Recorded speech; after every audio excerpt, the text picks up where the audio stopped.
Smith has it. Knicks down 3. Should the Bulls foul? No. Anthony for 3. Bang! That one goes down, and the game is tied.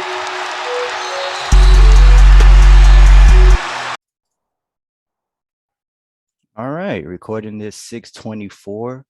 Me and Nolan are back on the pod. It's been a long time since me and Nolan been back on the pod. I think 2 weeks, maybe 2-3 weeks. Nolan, tell him, man, where you been at, man?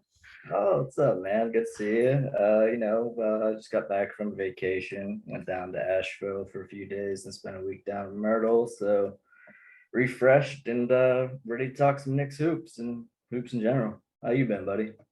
I can't complain, man. Can't complain. You know, went to a few concerts. Try to enjoy the end of my summer, really, before class starts. Yeah. When's that start up for you?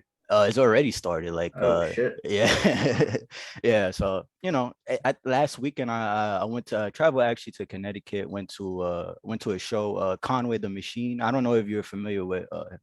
No, I don't know him personally, but dope rapper. I gotta put you on. But yeah, I mean, other than that, you know, watching the NBA, you know, we could open up the conversation. You know, recently, Michael Porter Jr. got excess of $200 million with the incentives, you know, max contract extension to his rookie deal. I love Michael Porter Jr., but man, I think this might be a year too early. His numbers offensively, he's extremely efficient with the 3-point line. Got way better creating his shot, playing off of Jokic when Murray went down with that ACL injury. But defensively, he's still turnstile. He still needs to, you know, develop defensively. But I can't complain, you know, with Denver, you know, they're pretty much got their team set. They just extended Aaron Gordon. So we'll see how they be in the future. But what was your thoughts on the contract extension? Well, with the contract extension, my first thought was, wow, that's like a lot of money. Yeah. You know, don't get me wrong, like you said, as like Knicks fans, like we've watched Michael Porter Jr.'s career in comparison to Kevin Knox with like great envy, and like we wish we could take that pick back like a million times over. But I mean, for him to be making more than Julius Randle will be making next year, like it just making like it, I can't justify that. I can't. There's too much risk with the injury. I just saw it came out like 4 hours ago. He said he doesn't feel comfortable taking the vaccine. Like, oh yeah. So I mean, I don't know. I mean, I don't know about any of this vaccine stuff. You know, maybe this small group of players finds a way around it, but it seems right now like the NBA isn't willing to budge. And I know that's not something you should take into consideration when signing like a long-term contract like they did with Porter Jr. But I guess if you're a team like Denver and you're already basically at your cap, signing a young guy who's been very promising to a long-term deal is something you kind of have to make as a small market team. You know, you have to kind of keep your own guys and develop them internally. No, yeah, I 100% agree. You know, we seen, especially with Denver, you know, like you said, the homegrown talent, you know, they extended Murray, you know, they gave Jokic that big deal last offseason. So it's good, you know, especially coming from, you know, Knicks fans. We want to see that. We want to give our guys extensions. You know, we were hopeful with Frank. We were hopeful with Knox. Hopefully RJ gets the bag. You know, I hope that for him, for all that work he put in. But Yeah.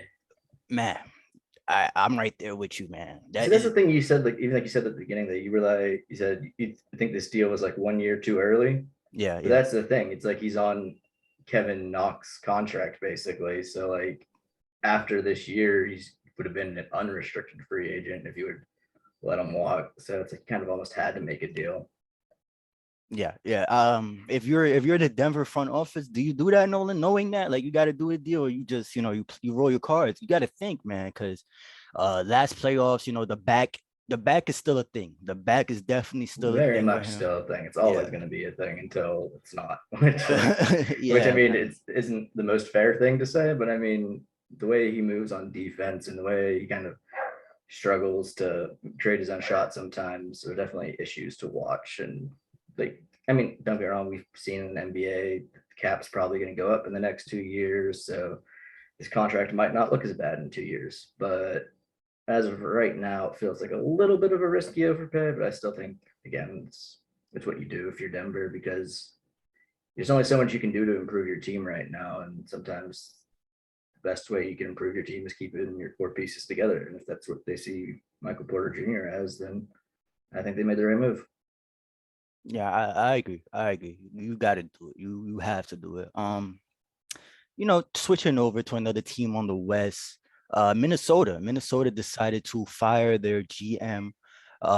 Which is kind of crazy. I was doing my research, reading articles, and checking out like what happened. Like, why did they let him go after?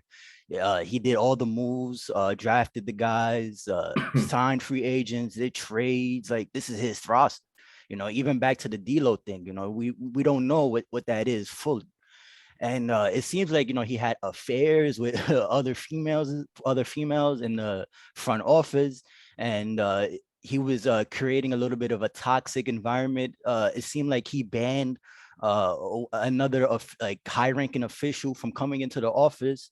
He I don't know. It's a lot of drama in that front office, and Chris Vernon said this on the mismatch yesterday. It's gonna get worse before it gets better with new ownership, and they're gonna have to clean out house again and bring in their guys.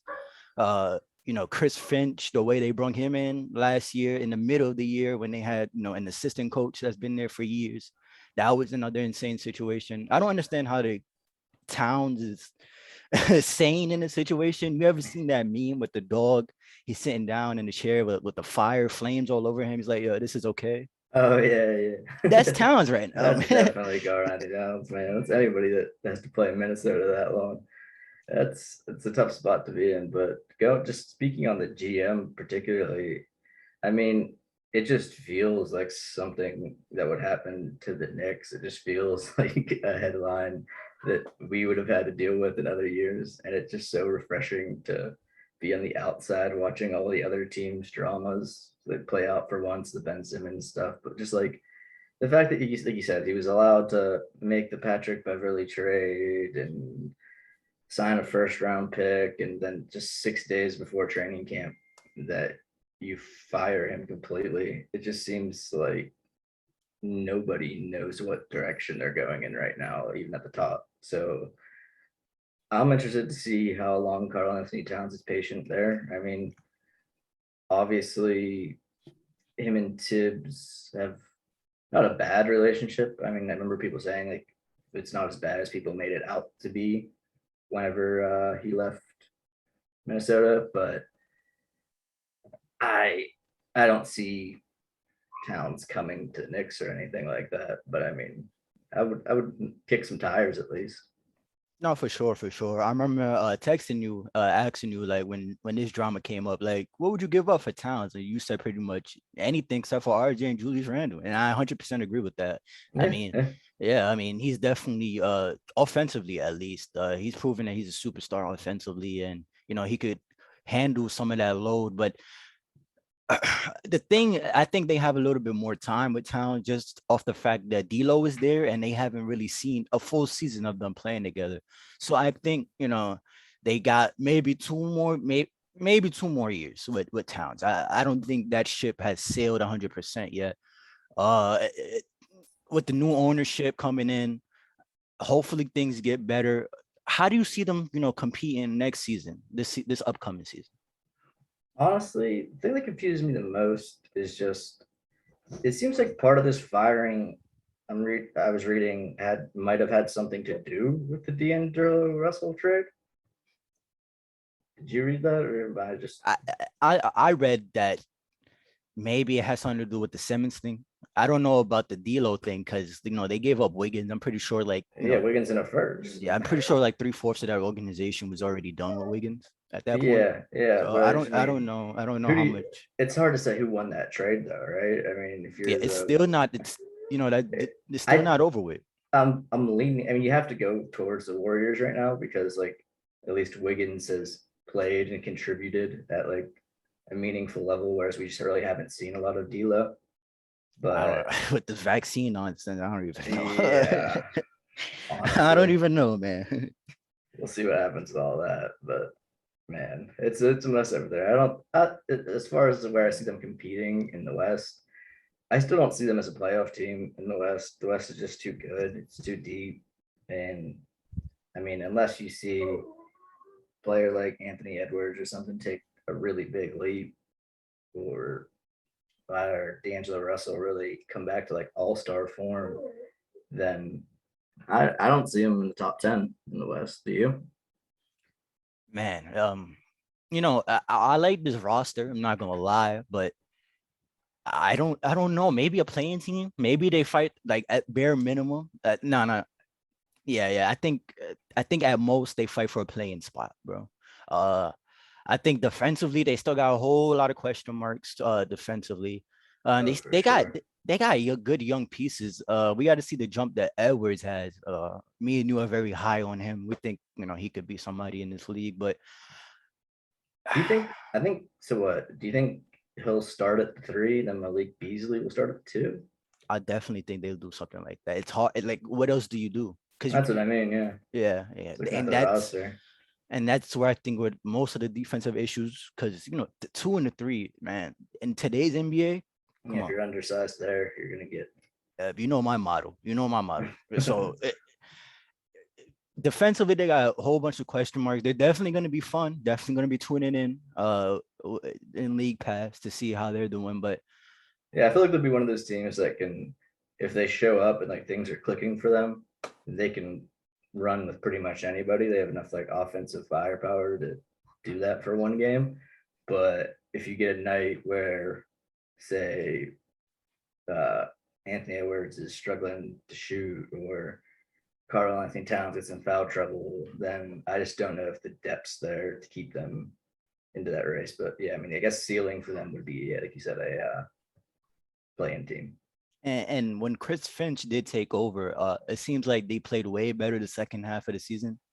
When he came in and started implementing some of his concepts.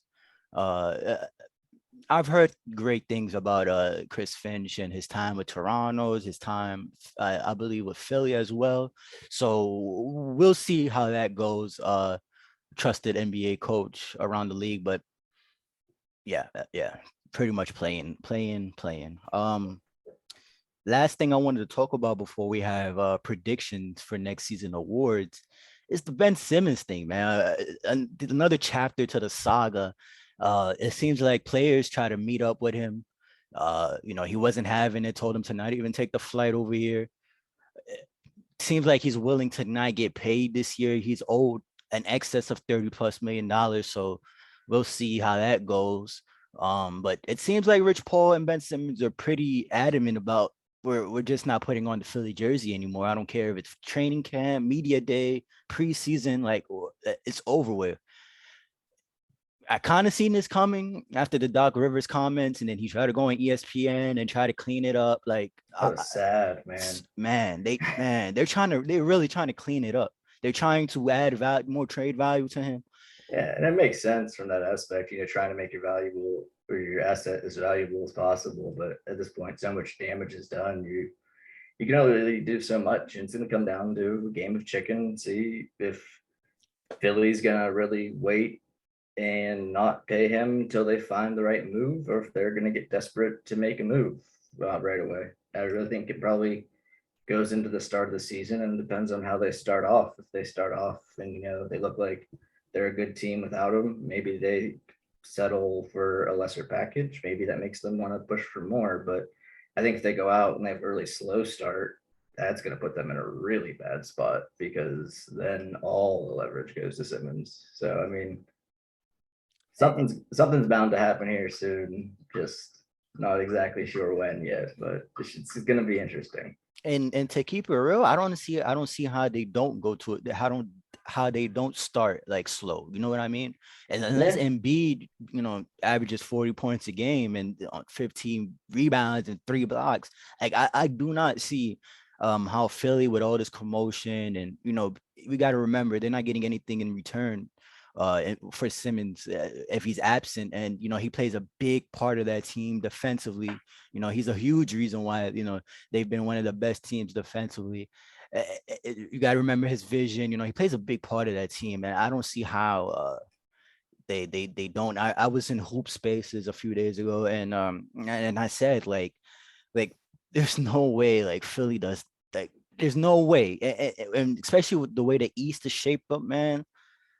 It could be a rocky road for Philly, definitely. As far as like, do you think he'll really not play the season, Nolan? Like when you hear that, do you call his bluff or what's up? I think he'll take it into the season if he has to. I don't think he would sit out a whole season, but I really don't know at like what point he would, like what the breaking point would be when he comes back. It would be like after the trade deadline. Would he be like, all right, I'm gonna come back and just like do the Anthony Davis thing, show up, play a few minutes, and be like just to get his money, or is he just gonna literally hold out the entire time? I don't know. It really depends on the Phillies front office and what they're going to do with the trade and what they're willing to settle for. So, I mean, it's a tough spot to be in, but I couldn't tell you for sure one way or the other. Which way do you think about it? The way he's acting, man, I don't think he steps foot. What's it called? Wells Fargo Arena? Wells Fargo? Yeah, I don't think he steps foot in that arena no more, bro. Like I think it's over with. I think we're gonna see some unprecedented things with this Simmons thing. And I saw this on Twitter, and I can't agree with this more. They said this would never happen during the David Stern era. Yeah. Like, gotta agree, man. David Stern was hard on these players, and he didn't take no bullshit.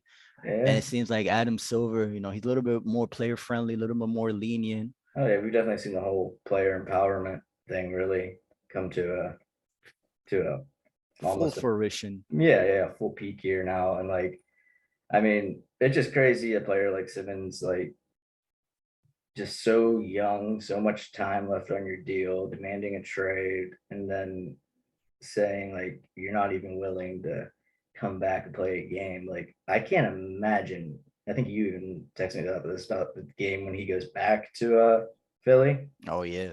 He's gonna get ruthless from those Philly fans that first game. It's gonna be. There's no way I'm not watching that. I don't care if the Knicks are playing. Like I am watching that game, man.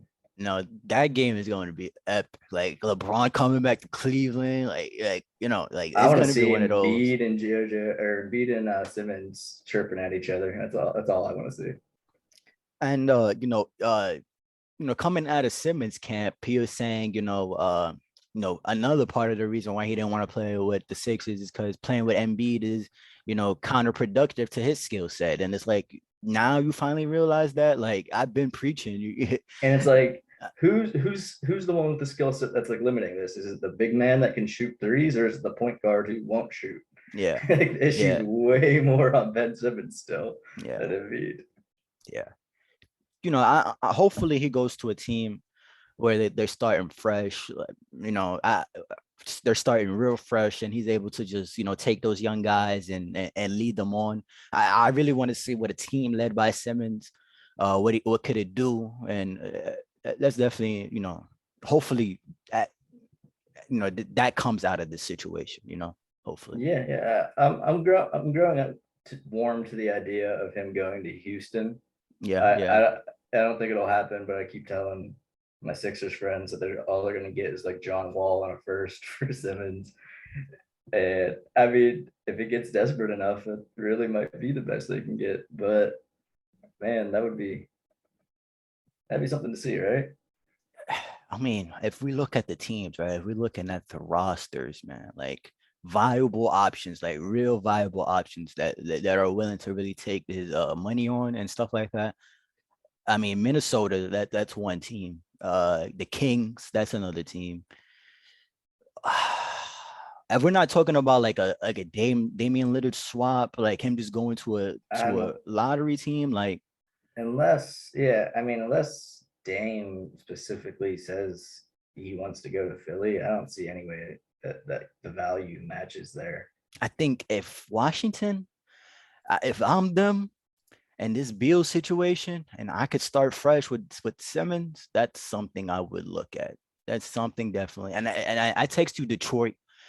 the fan base, I'm looking at their Twitter, when I said that, and they didn't like that idea. Nah.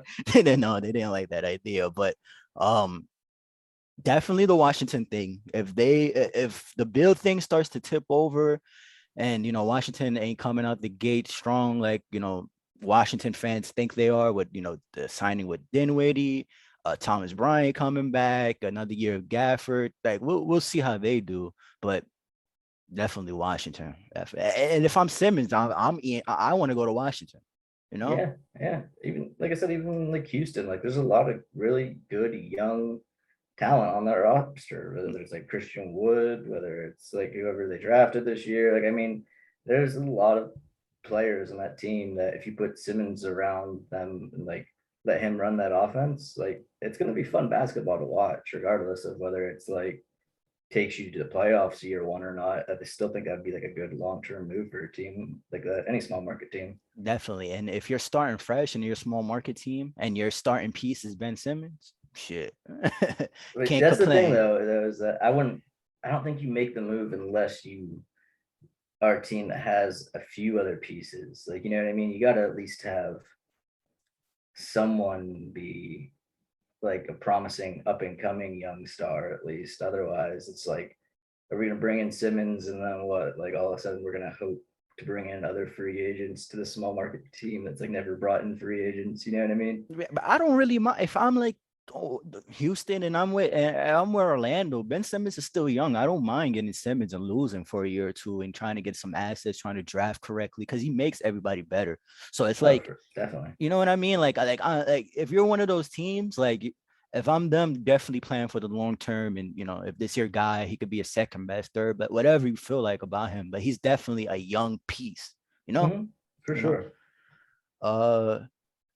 Switching over topics, we could get to the awards, the predictions. I got Vegas Insider pulled up right now, and we could talk about MVP. And the guy with the highest odds is Luka Doncic, and then Embiid, and then Durant.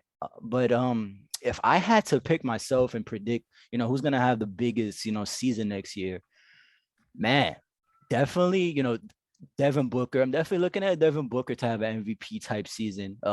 Coming back from the finals, hopefully, that gives him some type of motivation into the off season, and he breaks out. Like, we didn't know, like, if Booker contribute to healthy winning till Chris Paul comes back. I think another level of his game comes through that too. Another guy, real quick, Zach Levine also, depending on how that Chicago situation goes, if you guys heard me from past podcasts, is I'm really hopeful for the Chicago situation, and if they're winning, I think Zach Levine definitely has a huge part of that. I definitely think there's another step to his game that we haven't seen yet.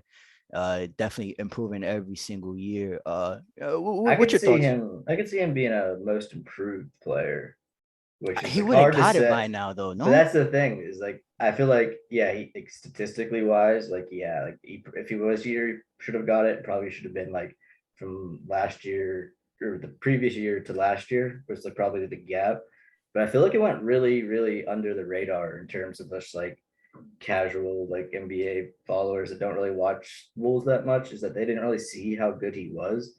So if they start winning and if he's still putting up those numbers, like you said, like then yeah, I think you could maybe see that there and most improved just because not only you go from like putting up empty stats to putting up stats on a winning team. And I think that makes a big gap. As far as the MVP, my guess is gonna be Paul George. I think okay. I think he's gonna really, he's gonna go back to kind of like the Pacers. Paul George, he's gonna be the vocal point of that offense this season. I don't think Kawhi is playing this year at all, so I think he's gonna come up to a real high start. Other guys, I mean, there's always Jokic again. There's always Harden. There's always Tatum. There's plenty of dudes that can win it. Luka, like you said, is the favorite, but I mean, it's It's hard to guess, but I mean, I think the storyline is there for Paul George to win it if he puts up the right numbers. You know what type of record the Clippers gotta have for Paul George to win that MVP? Like they're gonna have to almost I, not even lose a step, from last year, regular season wise. You know what I mean? I think record wise, we might not see that much of a fall off, honestly. Really, really. You think? I don't know, bro. I don't know. I understand Kawhi. He wasn't, the main focal point in their regular season activities. You know what I mean? But I don't know, man. I don't know. I definitely see them taking a slide in the West, but definitely interesting to see that. Oh, for sure. Yeah, it's gonna be a great season for them. I mean, interesting season at least. Another name that I actually don't, or I do.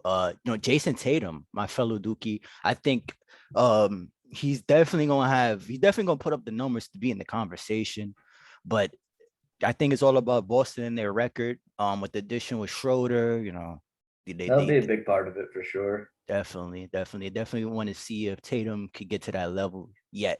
We got to see. Yeah, you got him, Richardson, Brett Canner back. I mean, there's some pieces there. Yeah. Just it again. I think it's gonna come down to how much they win. I mean, like last year. I mean, if they come in and are a playing team this year or something, that's going to be a problem. I mean, I'm not predicting that for Boston, to be clear, but they have to put up the amount of wins for Tatum to really be in that MVP conversation. I think it's kind of like the same issue that Paul George might have with the Clippers if they don't win enough games too. Just that award just traditionally goes to someone that's like a top seeded team. Oh, for sure. How you feel about Luka? Luka. I think we all could say like he's gonna get one eventually, maybe two. But is this his year with the pieces around Dallas, the disappointing ending to them? They could have beat the Clippers 2 years in a row, to be honest. But how do you feel about Luka and Dallas's situation? Honestly, with Frank, Frankie smokes. Yeah, long live Frank, man. I was glad to see he got signed though anywhere, honestly. Yeah. But I think Dallas is in the I don't think they got really any much better or worse. Like I think they didn't really do a lot. They brought in Reggie Bullock. They Yeah, they didn't really do much. Nothing like they re-signed their guys. That's what I mean. Yeah, they re-signed whoever their backup big is, whatever, whoever their actual center is. It's not Porzingis. I don't know. Is Brunson, he's on his last year. Is he gone now? Nah, I think no, he's definitely because I don't remember him like getting an extension. So I'm assuming he's on his last year of his deal. Yeah, that sounds about right. Yeah. So I mean, it sounds like it's pretty much the same team.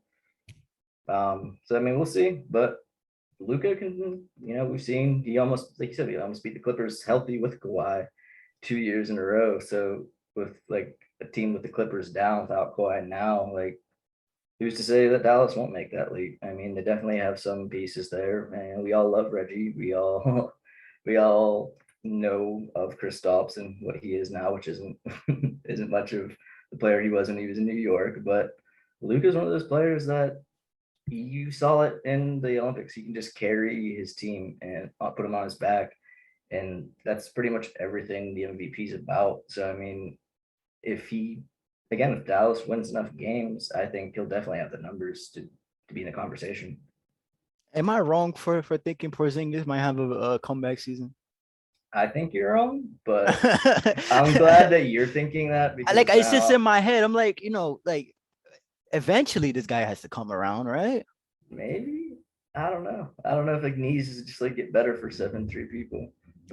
Maybe depending on how they use him. I think Rick Carlisle, I don't know. I think the coaching thing was a thing. They definitely said that. I remember reading Kristaps was looking for a trade until they hired Jason Kidd, and then he said that he was getting along well with them. So, well, man, we'll see what happens with Dallas.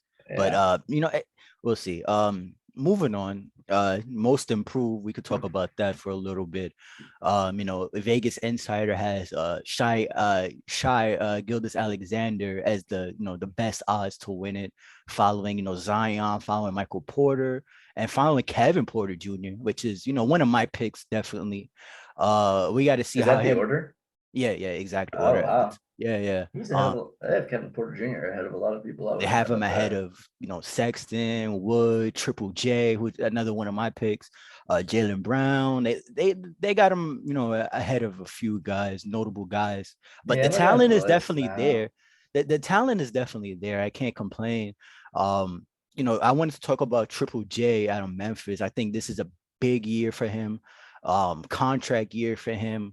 I have high hopes for Memphis. I do think Memphis could avoid that playing spot. I'm in a minority with that, but I do believe in this Memphis team, the grit, the grind. Triple J, if his offensive game is able to like open up and he's able to average 20 plus, like Memphis will be a scary team to play. Um, we'll see how that goes. And And they also, have what, Adams now too? yeah, they have Adams now too, and I think we'll see a nice bounce back year for Adams. I think this will be he'll get the most oops he's been thrown to him since playing with Westbrook. So I mean that'll be and, exciting. and the spacing. Zion is an amazing player, superstar guy, but definitely not the ideal fit next to Steven Adams. And I Yeah, think yeah. Triple J's ability to shoot that three at an efficient clip, like you got to be on him. You can't leave him open. You can't leave him open. Well, yeah, you gotta So at least respect it. exactly. So I think that helps Steven Adams and the John Morant pick and roll. I think that helps a lot. It definitely does. And Darius Garland out of Cleveland is definitely a guy I'm looking at. Hopefully, if Cleveland has a chance to get in the playoff, play-in, conversation, I definitely think Darius Garland is gonna have to step his game up to another level. I love his skill set. Like, he has that Terry Rozier, like that. He has that skill set, that I love in an NBA player, but defensively, still, I hate his defense. I hate him defensively. Like he can't guard nobody. But interesting thing. I was listening to I believe it was Bill Simmons, and he was and Jackie McMullen was there, and she was saying like she was speaking to Steph, and Steph was like, Darius Garland is definitely my favorite young guy. Like he definitely has a bright future ahead of him. And I always thought like, after like he's probably the point guard of the future. I don't like Sexton, he's cool, but he's more of a like a score first kind of guy, like a 6-man type of guy. I definitely see Garland, manning an offense and shooting the three, extremely efficient. But enough about me. How do you feel about the most improved players, man? Just real quick on Garland. I think, like you said, the biggest problem is the defense, and that the fit with him and Sexton is just problematic defensively, just because you have no one to stay in front of the two guard there. And I mean, like we said, they have a bunch of forwards and centers that can be there for rim protection purposes or whatever. But I mean, the way that roster is built out is just still really strange to me. But I do like Darius Garland as a player a whole lot. For most improved, it's hard looking. I'm looking through this list now, and like,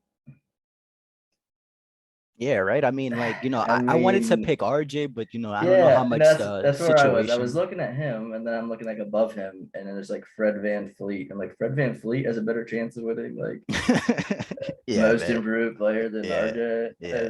And there's John Collins up there, but like I don't know. I think if anything, there's gonna be more expectations on Collins after signing that huge contract. I don't think that this is the year he'll win most improved player. It could be Fox. I like Fox a lot, and I think he can make a jump this year. So I guess that would be my pick if I really had to put my money somewhere. But him and Shea and Zion, that whole group at the top there, that's going to be just some really fun players to watch for years, regardless of whether I don't think Zion will win it either, most improved, just because he's such like a well-known commodity at this point.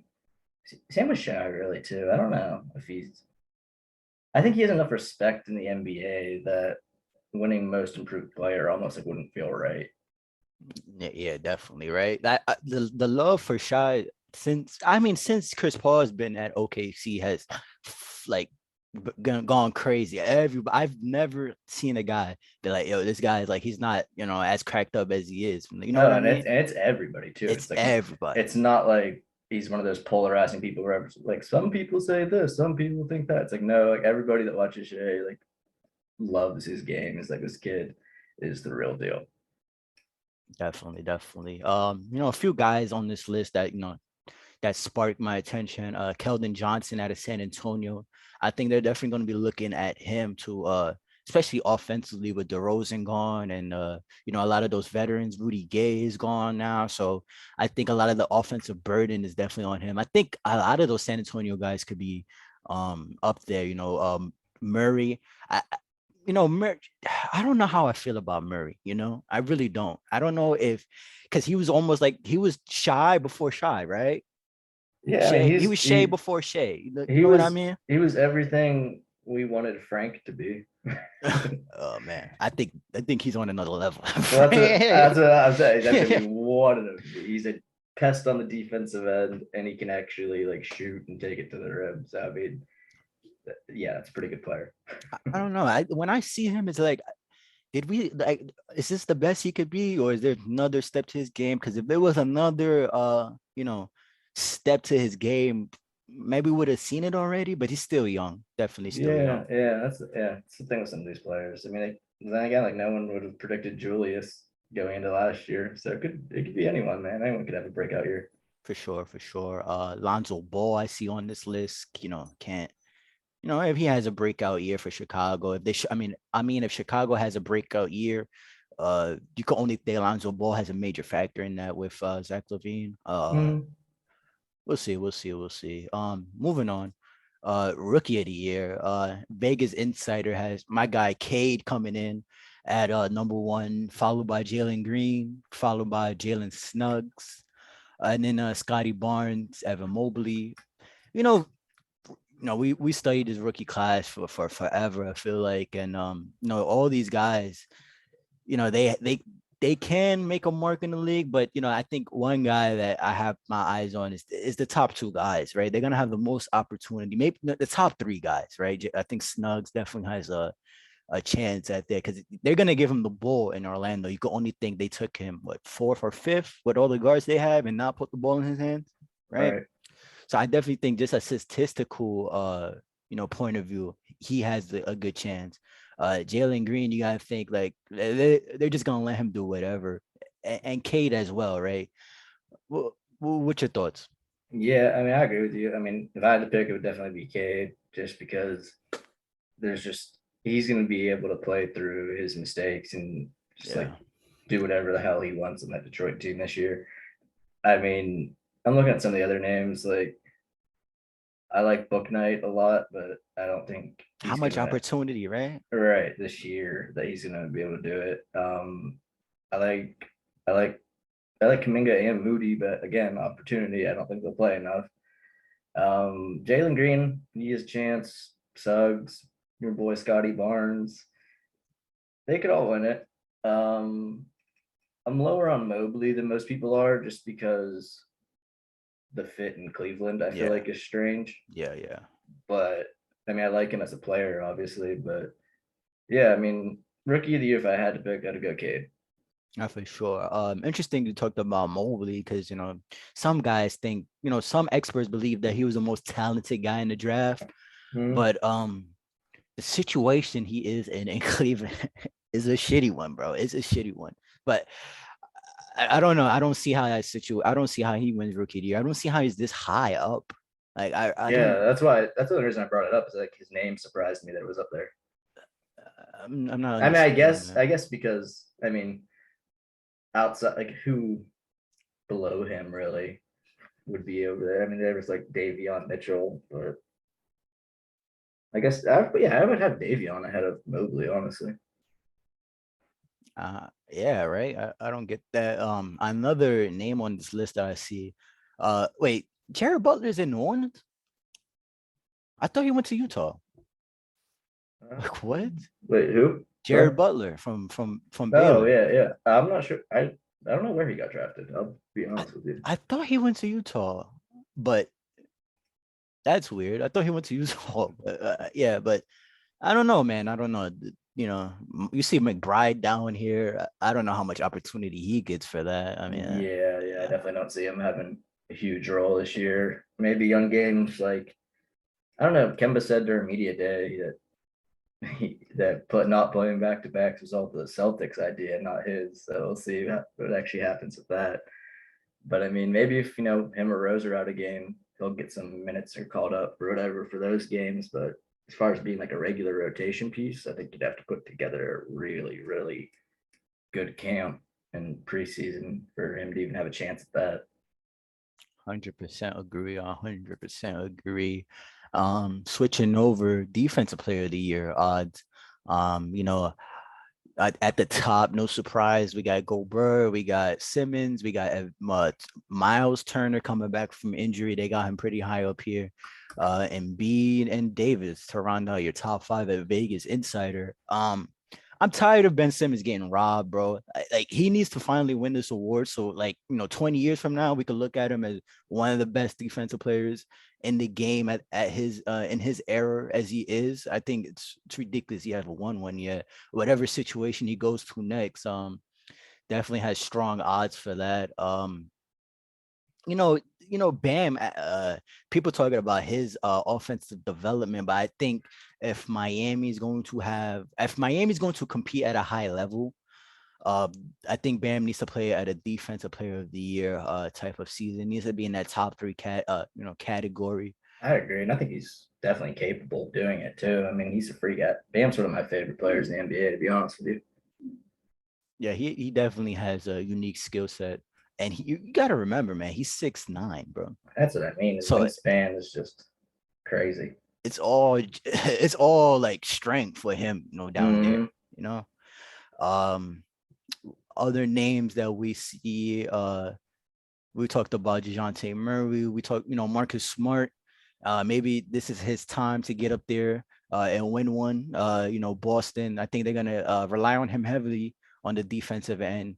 Not too many stoppers on Boston. They've been a decently a pretty good defensive team. I guess Ziggy doesn't agree with that. He's like, "What you say?"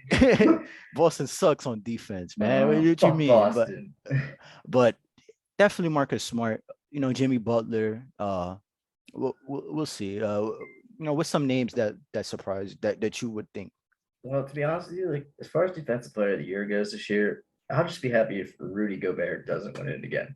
Like, I'm so damn sick of seeing Rudy Gobert win defensive player of the year. And I get it. He's a good defender and everything, but just like, I just want to see someone else win it. I just don't want to see it go to a rim protecting center who doesn't really do much like on the perimeter and stuff. And like, the blocks are crazy, the rim protection's crazy, all the stats are great. Like, I'm not trying to take anything away from Rudy Gobert, but just in terms of just the NBA, it's just like, it's okay. Like, even like LeBron, it's great to see is like, he didn't win like MVP after MVP after MVP. It's like, you got to stop giving it to the same guy. And I don't think like Gobert is even on that the same like LeBron stratosphere of like players. Like, I think like, if it's a player like LeBron, you should be more likely to make an exception than a player like Rudy. But I'd like to see, like you said, like Bam. I really think it's a good chance to win. I like Thibault from the Sixers. Say that. I think with Simmons gone, he's going to pick up a lot of that responsibility. 100% agree. Yep. And I mean, he's a little older for some like younger players in the league, and younger than I always think he is, because I always picture him as like a rookie still for whatever reason. But I think he definitely will fill that role for the Sixers this year, that with Ben leaving. For sure. It's surprising to see Brook Lopez name on here. He did make a all defensive team. Which is crazy. The first, the bubble year actually. Brook Lopez, he got an all defensive team. You know that, right? I did not know that. That is news to me. Yeah, bro.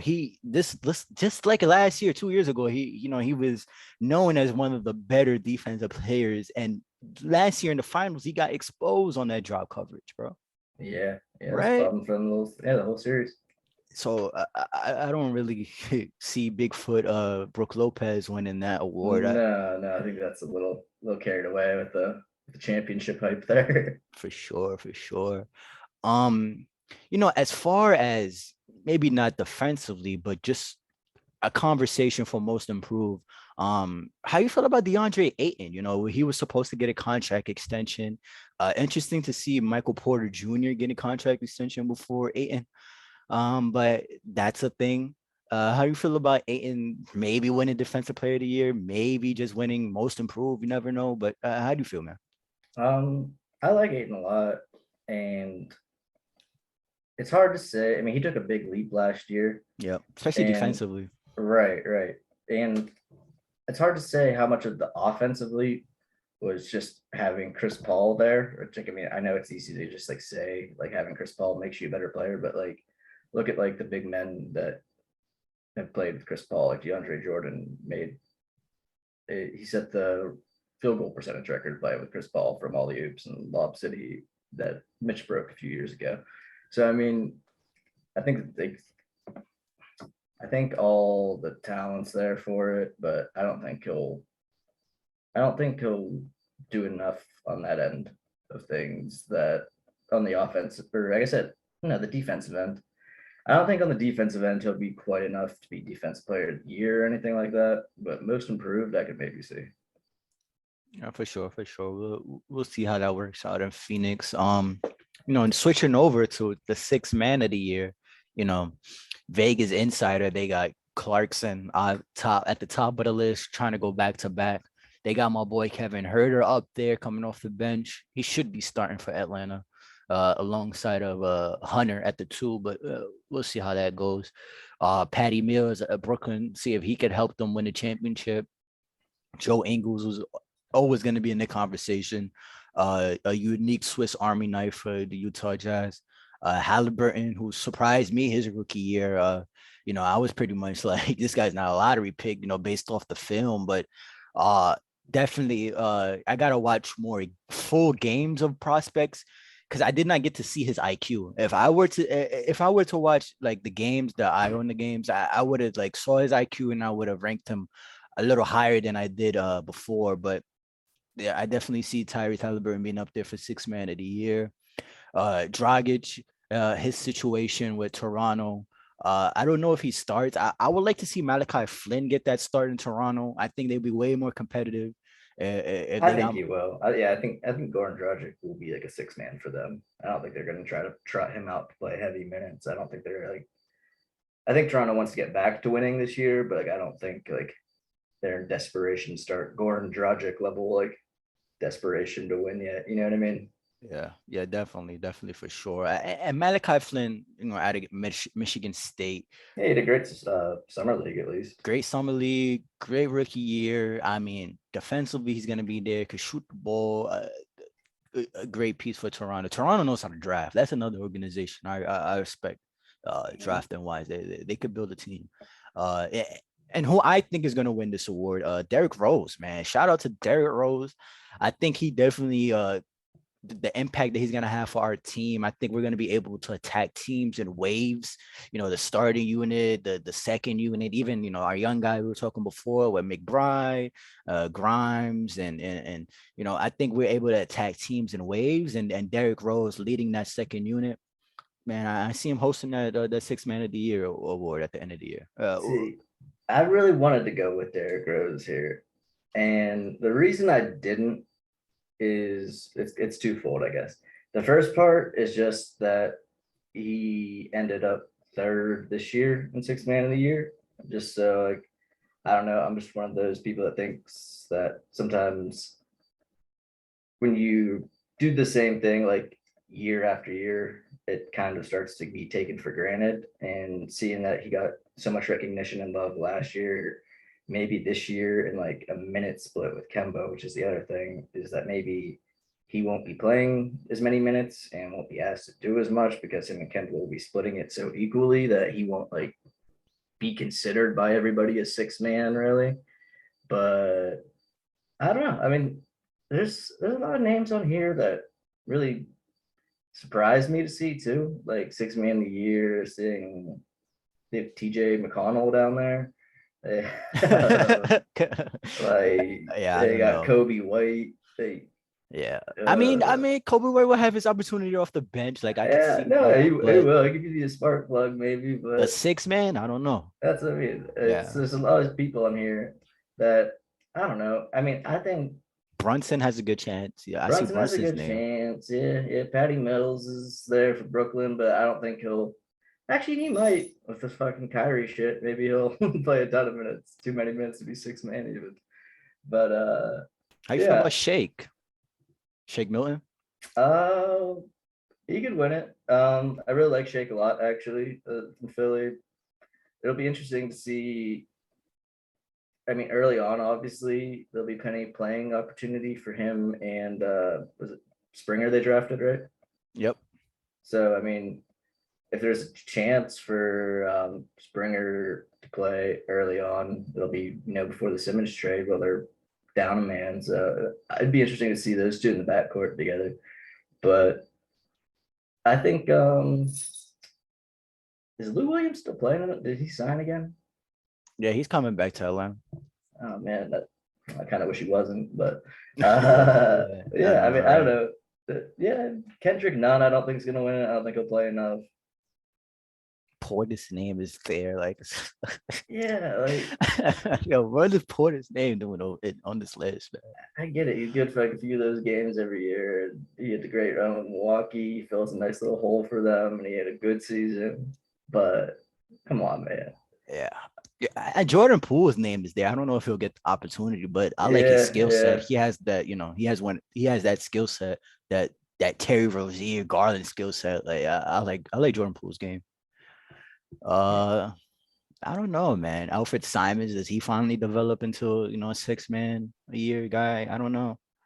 Yeah, I mean, don't get me wrong. I could see someone like, you know, what's his name, Clarkson, or whoever, what's his name, who else plays for Utah? Joe Ingles. Yeah, I could see them, either of them winning it. I mean, they were both 1 and 2 this year, so I mean, it's tough to say just because Utah seems I still don't really get how Jordan Clarkson won last year. Just there's so many people on that Utah team off the bench, like so many options. Like you signed Kevin Porter Jr. to that massive contract, and now you have Jordan Clarkson and Joseph Ingles coming off the bench. Like, he really a 6 man at that point. Who wins it in his place then? That's like the thing. right? Cause It's gonna have to be someone steps up, but like, man, this list is not looking promising. How you feel about Taylor Horton Tucker? Lakers fans believe he's going to be Michael Jordan sometime in the future. But I think you're understating it. I think they're going to be Michael Jordan ×2, man. He's going to win 3-6-peats. Like, he's a cool little player and all, but yeah, man, every time I see that, I just shake my head, man. Every time I see that, I don't know what's going on. I'm hoping Cameron Payne wins it. That's what I'm rooting for. Cameron Payne, he'll get his opportunity definitely, depending on Chris Paul's health. They just signed him to an extension, remember? So, which is, I think he'll be like what 40 at the end of that contract because he's like 36 now, right?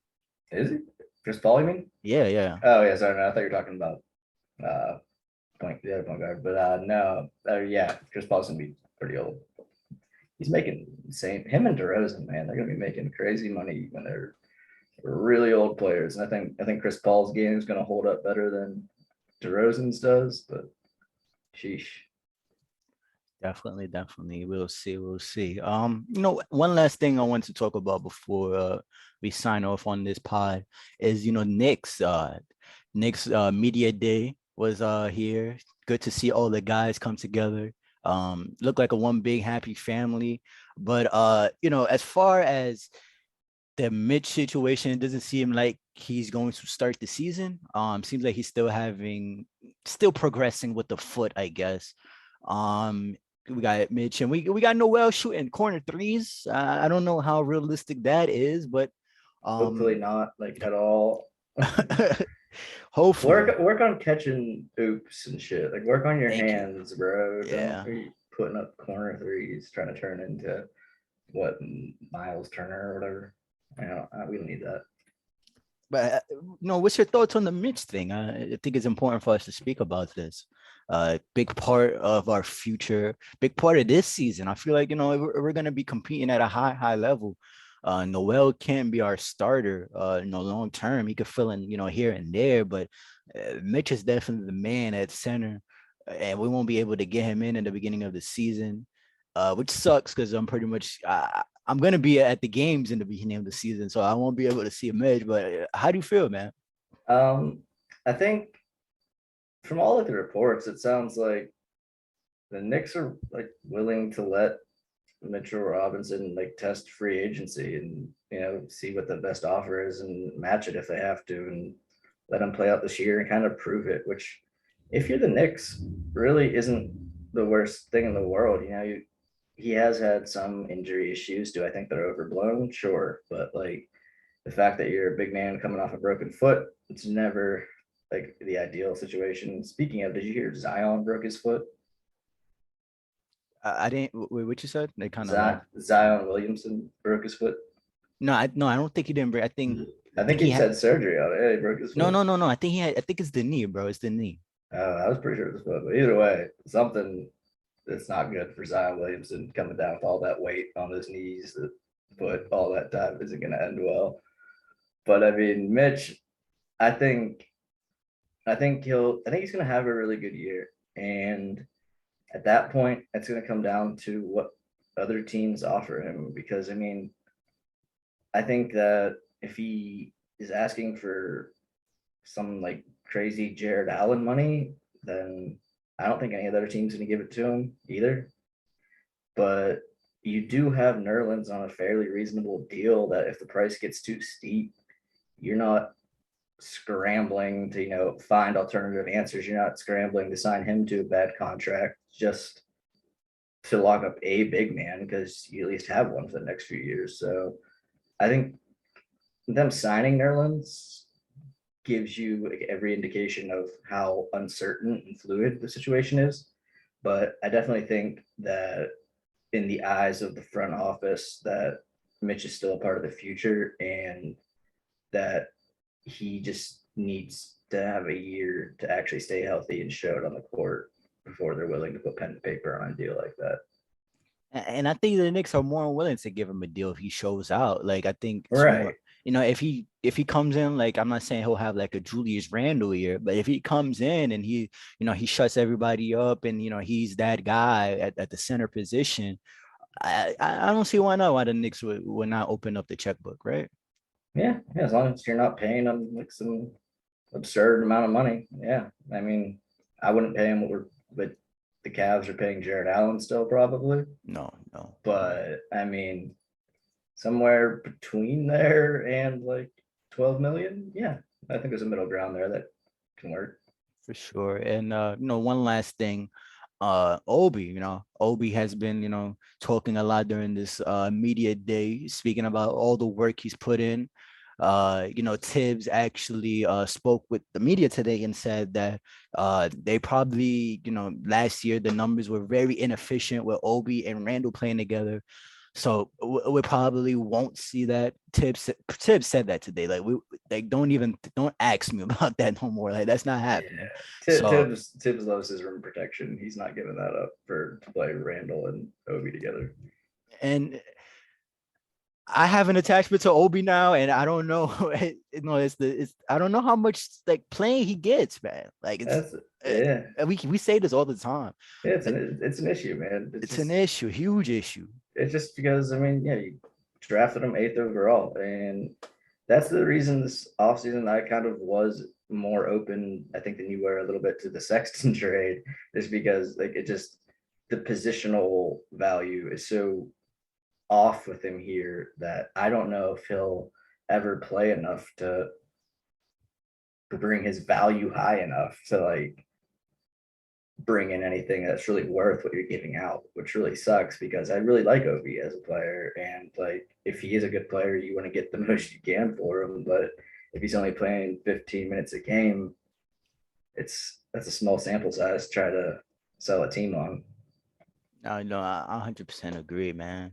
And hopefully, he definitely shows more improvement. It seems like he's been working on, being more aggressive, opening up his game more in the mid range. Hopefully he's more efficient at the 3-point line, because we have a few guards that's gonna be ball dominant, quickly. Rose is more of an attacking guard more than a ball distributor. So hopefully, I think the big thing for him to stay on the court, obviously the defense with Tiz, but he can't shoot 30% from three this year. That cannot happen for him, especially with all the guards, all the kickouts. Hopefully we see him more in pick and roll. Hopefully, right? Yeah. I mean, hoping for the best for him. Definitely. Yeah, I mean, that's pretty much everything. This is probably the season finale of season 1 of the Corner 3 podcast. Probably, next time with me and Nolan get on, we're gonna be talking about preseason, and that's when season 2 will start. Make sure to follow me and Nolan on Twitter. Make sure to check out our websites. Hopefully, when the season comes, we're gonna have more articles coming out. You could check out our episodes on the website as well. And yeah, make sure to be on the lookout for season 2. I'll check you out, Nolan. I guess we'll see whenever. I guess I'll see you whenever. Yeah, talk to you soon for sure. Yeah.